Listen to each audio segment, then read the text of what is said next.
This is Crime Scene Investigator Chris G, leading you under the police tape and into a crime scene. Join me as we discuss the ever-changing world of forensic science. Put on your PPE, ready your fingerprint brushes, and experience the drama of a crime scene. Hello everyone, and welcome back to my podcast. It's been a while, hasn't it? I am very, very sorry. What's my excuse? Well, the little daughter that I've got has dropped her naps at the moment. She creates so much noise, which is kind of impossible to do podcasts, really. And I've also had a spot of COVID as well, which hasn't been great.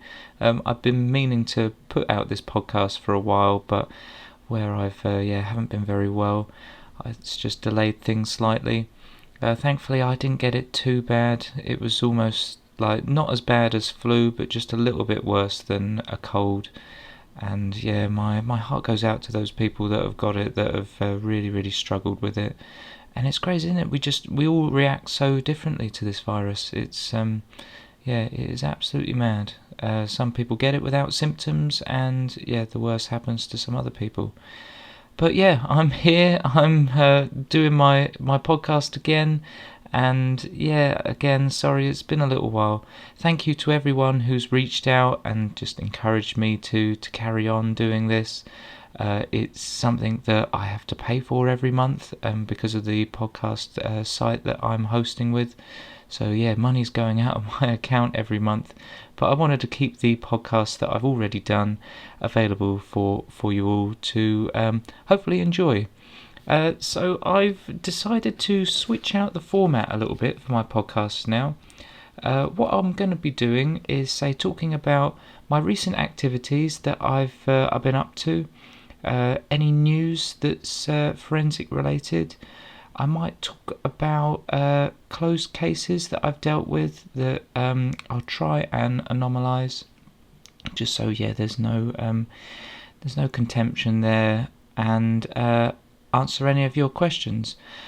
At the moment, I haven't got any questions from you because this is my first podcast where I'll be doing it, and I haven't really called for any questions on Twitter. If you want to follow me on Twitter, my handle is @CSI that's GEE. And hit me with any questions that you've got, and I'll be sure to answer them in future episodes. So now we'll move on to recent activities and what I've been up to at the moment.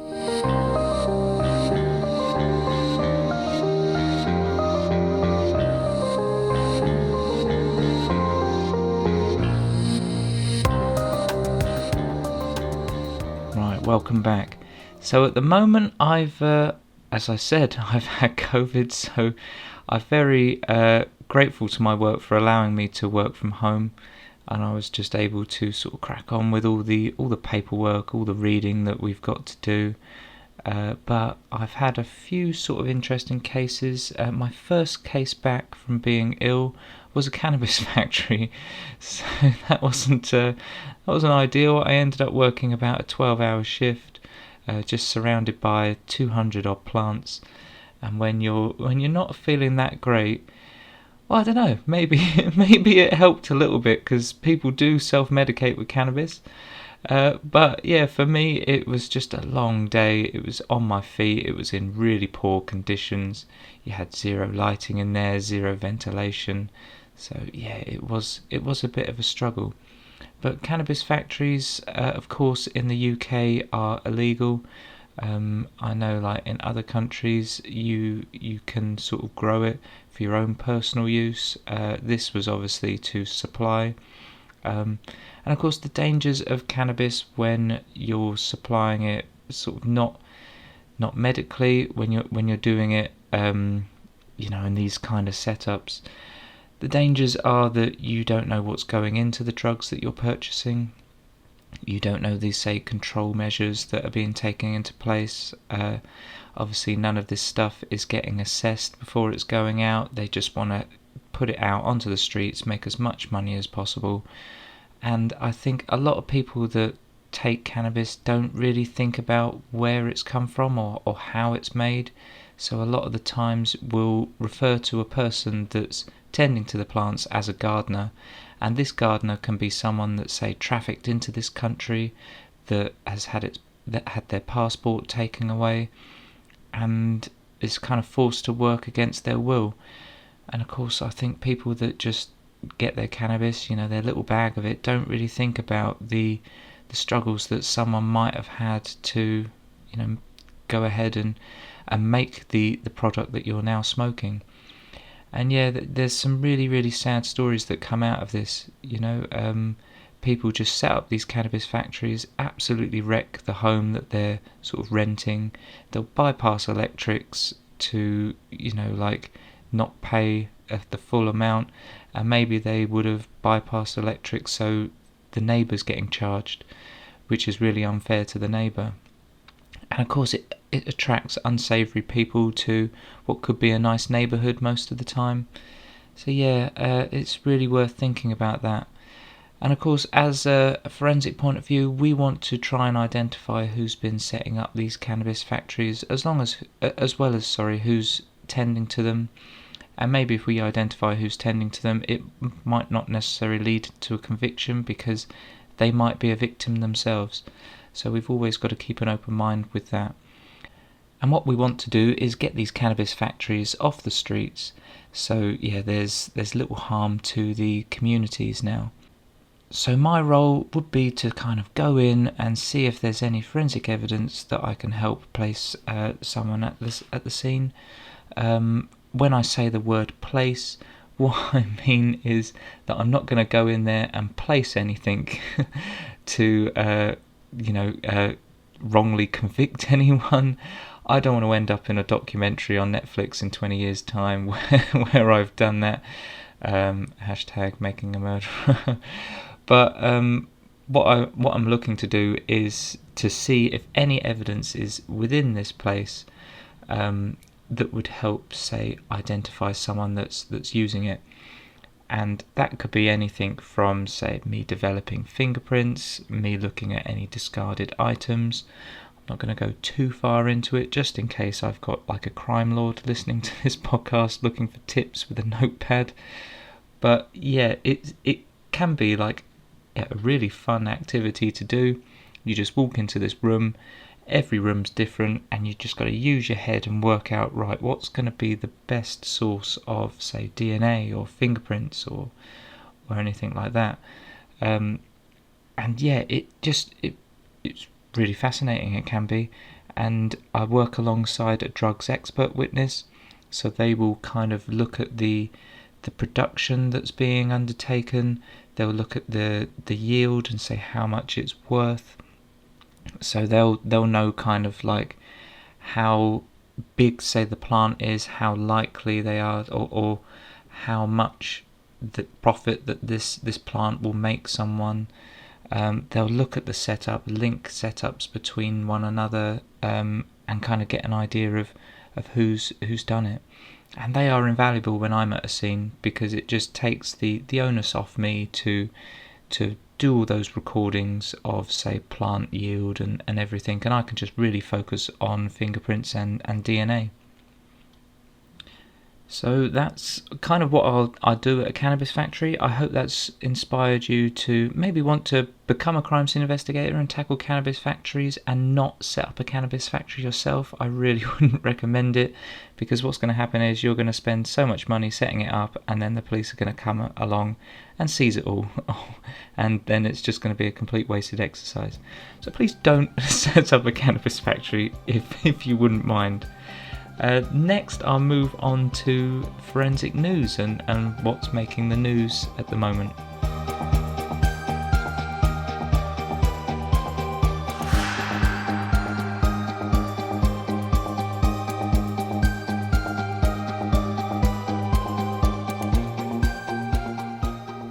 So I'll touch upon the news that I'm familiar with at the moment that's keeping me busy. And that's the news of, say, accreditation, ISO, and UCAS being involved in our accreditation.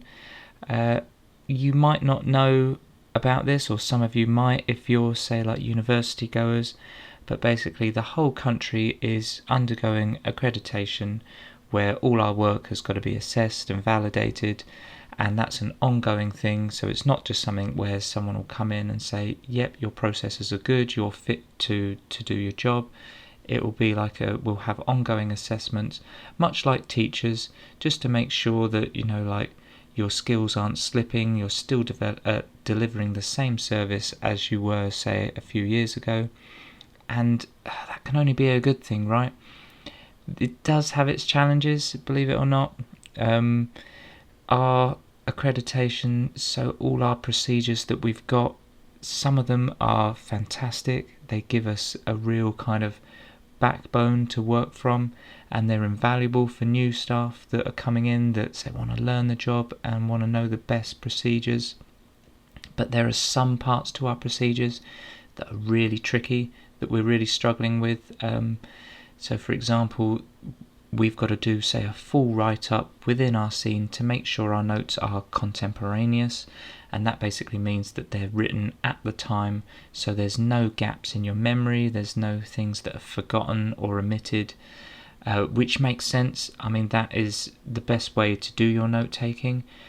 And say if we were working under laboratory conditions, that would be easily done because our environment is always going to be the same. However, when you're at a crime scene, as you can imagine, the kind of crime scene that you get is going to change every single time. Even if I go into the same place again, the crime scene might be different, and we obviously have to do a risk assessment whenever we're going into a crime scene. So we have to look for any potential hazards or threats to our investigation and look at ways to kind of prevent those. And it can be as simple as it's pouring down with rain, like you might see in the television where everyone panics because it's chucking it down. It might be that there's hazards, so say at this cannabis factory there might be electrical hazards. It might be completely pitch black.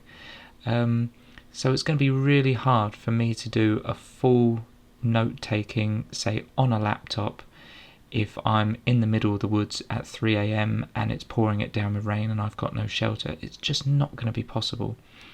And I think what is kind of good about the procedures is that it tells us that we've got to do these things, but if we can't do them, then we've just got to note down the reasons why we can't do them. And that's kind of good because it shows the courtroom that we're aware of our procedures, but here's the reasons why we didn't do them. I don't think anyone is going to question me if I haven't done my notes at the scene before I say get into my van and make my way to the office. If I am at a scene where it's 3 a.m, it's chucking it down and I've got no shelter, no one's going to say, well, you should have risked your laptop to do those notes. You should have stood under an umbrella whilst, you're getting attacked by the wildlife in the middle of the woods. No one's going to say that, but if you are able to demonstrate that you have this understanding of the procedures, but here's the reasons why, then, like I said, that can only be a good thing. And so our current stage of accreditation, we've been recommended for accreditation. We've got, say, lots and lots of areas in which we need to work on, but what we've been told is that if you work on these areas, then get this all sorted and you'll be ready for accreditation. And for our force, this is massive because, say, Sussex and Surrey are one of about 7 forces in the country that have been given the green light to do this, which I think is fantastic, and it's a credit to our department, say our competency and standards department, who have really been working tirelessly for the last, say, several years, just working towards this, and it's got to be like a huge pat on the back for them to hear this. So if you're listening, which I doubt it, they've probably got better things to do, but if you're listening, well done. You're doing a great job there. So that's the news that I've got for you at the moment. It was very focused on my department and everything that I'm going through, but also what all other forces are going through in the country. It's very relevant to them at the moment, and it's a big thing to sort of discuss and talk about, especially if you are wanting to be a crime scene investigator and you apply for the role. I guarantee there's going to be a question about accreditation.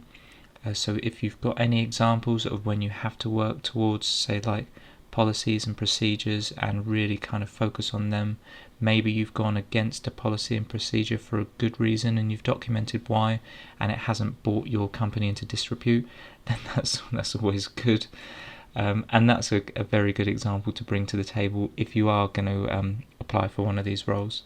I think the last role that I saw was one at the City of London Police. We also had some for Sussex and Surrey, but I believe they've closed now. But yeah, keep your eyes out for any jobs if you are interested.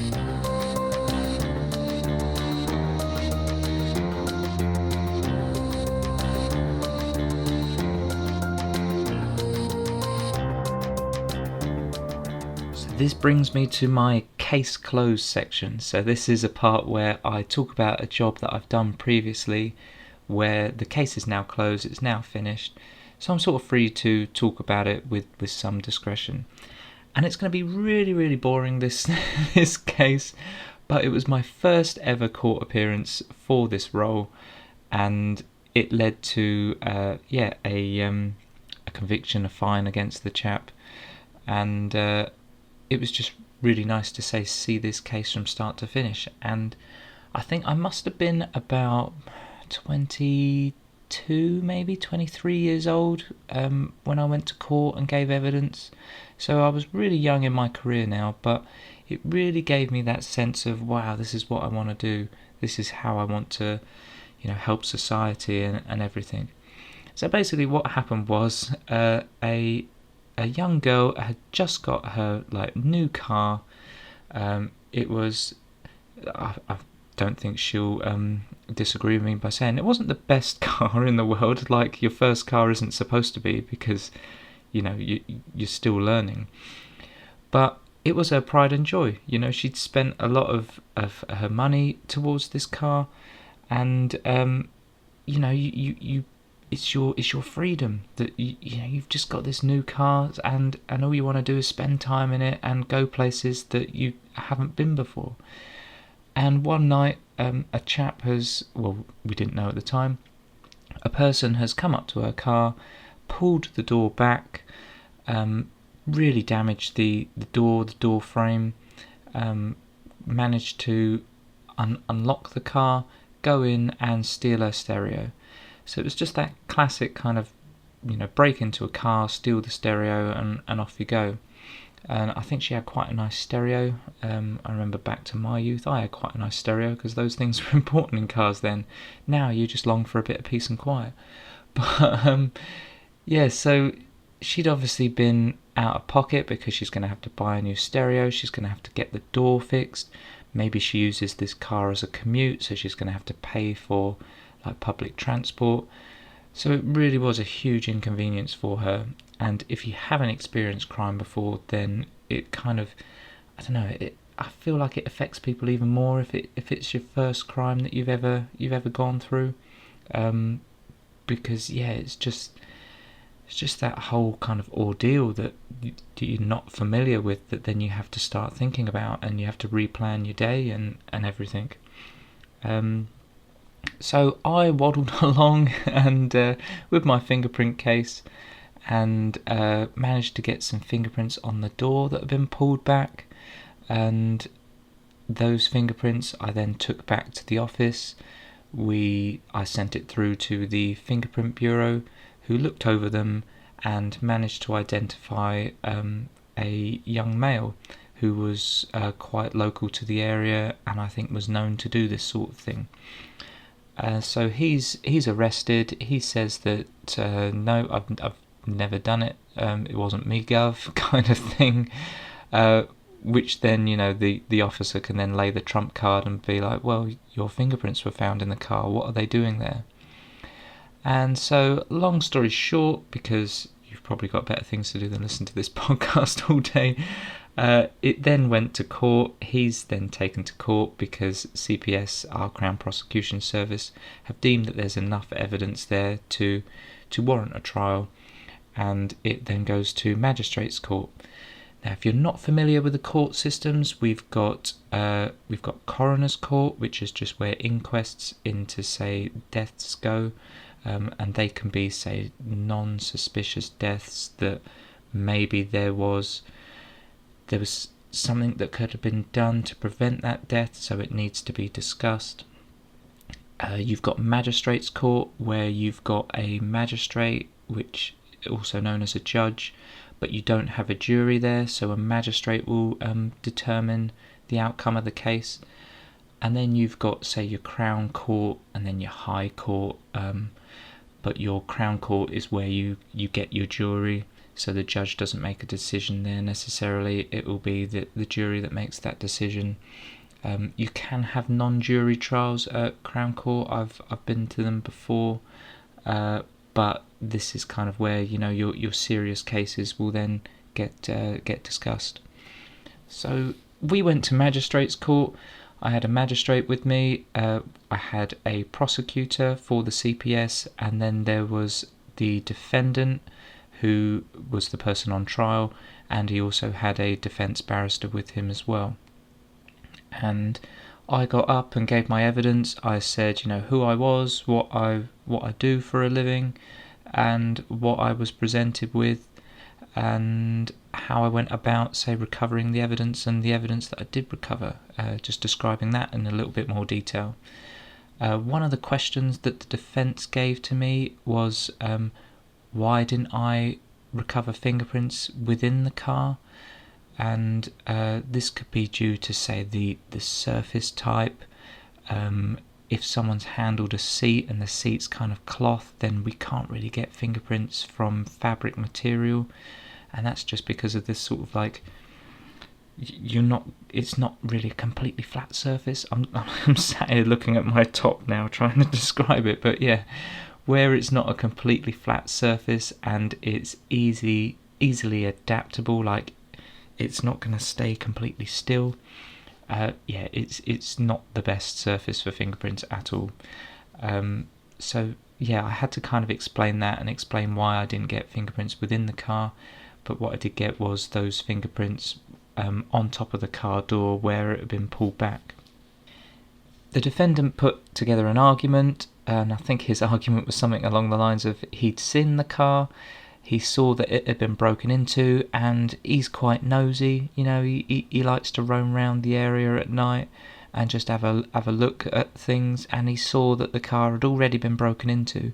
So what he did was he put his fingers on top of the door just while he was having a look through the window, and that's why his both fingers were there. So I'm kind of picturing it now. He's got his hands up on top of the door, and he's holding onto the door whilst peering through the window. His face is lower than his hands, which are up on top there. It's kind of like in a monkey pose where you know, you see the monkeys gripping onto the tree at the top and they're just dangling from it. And it sounded a little bit bizarre. I mean, good on him for trying, but the judge didn't buy it, and he was ordered to pay the victim all the costs that it took to repair the car, all the court costs as well, and give the victim sort of I can't remember what it's called, there's a special name for it, but kind of like a disturbance type fine that, you know, you've gone through, I've put you through all this, so here's like a goodwill gesture type thing. So it was never going to result in a prison sentence or anything like that for this kind of crime, but it resulted in him having to pay back the victim, and she was able to get a bit of closure from it. And what was really nice was her and her mum were waiting outside the court as I came out, and they just stopped me and they thanked me. And you know, as a young sort of like 20-year-old who had recently got into this role, that was massive for me. It was just like wow, this is what I need to do. If I can get this kind of satisfaction from a job like this, where no one has been injured, the damage is sort of minimal. It's, you know, it was a kind of massive kind of like eye-opener type moment thing for me. And yeah, and I've been on to, say, progress to other cases now, and I still get that sense of achievement, say like 12 years later, which is fantastic. So that was a really, really good case, like I said. And yeah, it also put into perspective that whatever job you go to, there's always someone there that will be grateful for what you've done, no matter the severity of it.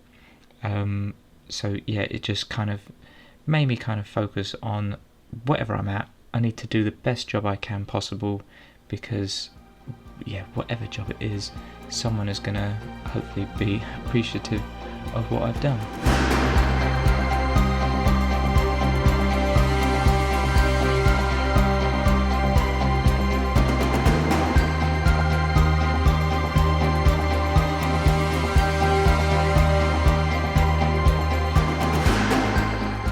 Now this is going to be the part of the podcast where I would answer any questions that you've got. So at the moment I don't have any questions from you because maybe I've been a bit lazy. I haven't gone out on Twitter and asked you any questions. If you do have any questions, like I said, hit us up at CSI Chris G, GEE, that surname is, and let me know any questions that you've got and I'll be sure to answer them.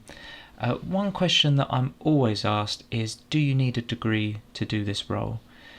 And the short answer is no, you don't. But what we would ask for is a degree or relevant experience. So that could be, say, experience in a non-police environment, like a laboratory, or it could be like, I think I was chatting to someone in banking, with all those transferable skills as well. I think as long as you can demonstrate that your skills would be easily transferable, then that's fine. A degree is going to be beneficial, and it doesn't have to be a forensic science degree. I mean, if you've got a degree in English, then that would be great because you're doing loads of statement writing. You've obviously got to present your statements in a certain way, so certain degrees like that would be great. Like I said, it doesn't have to be a forensic science or a science-related subject, but if it is, I mean, that would be beneficial too. We get a lot of people that say join the police and then move about in the police, and people that already work in the police, they're quite desirable as well because we don't have to say teach them how to use certain systems. They're very familiar with our procedures, our policies, our code of ethics, and yeah, that's a great way into the role as well. If you are going for an interview and you're unsure on whether your skills will meet the criteria, or even if you're just putting together an application form, then there's always someone to contact on the advert. So if you're not sure, then you can always contact them and see if they'll be desirable. Sorry, your skills will be desirable.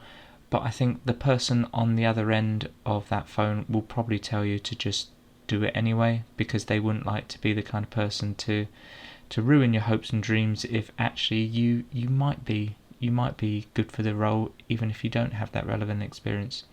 So yeah, I'd say if you've got any questions regarding that, just give me a shout on Twitter and I'd be happy to give you any guidance at all.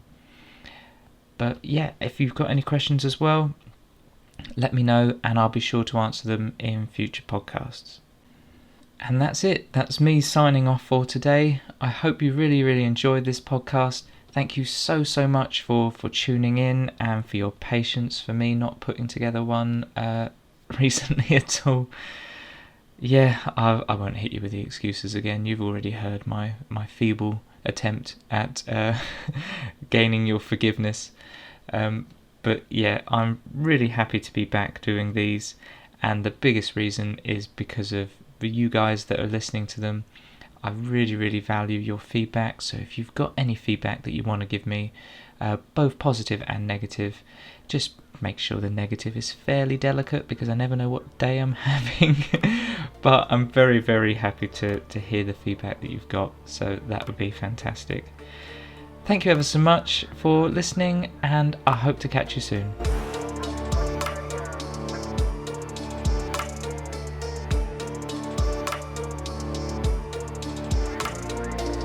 This is Crime Scene Investigator Chris G signing off. Thank you for joining me, and I hope you enjoyed listening. Be sure to subscribe and follow my social media at CSI Chris G. Until next time, Stay safe out there, and I'll see you at the next crime scene.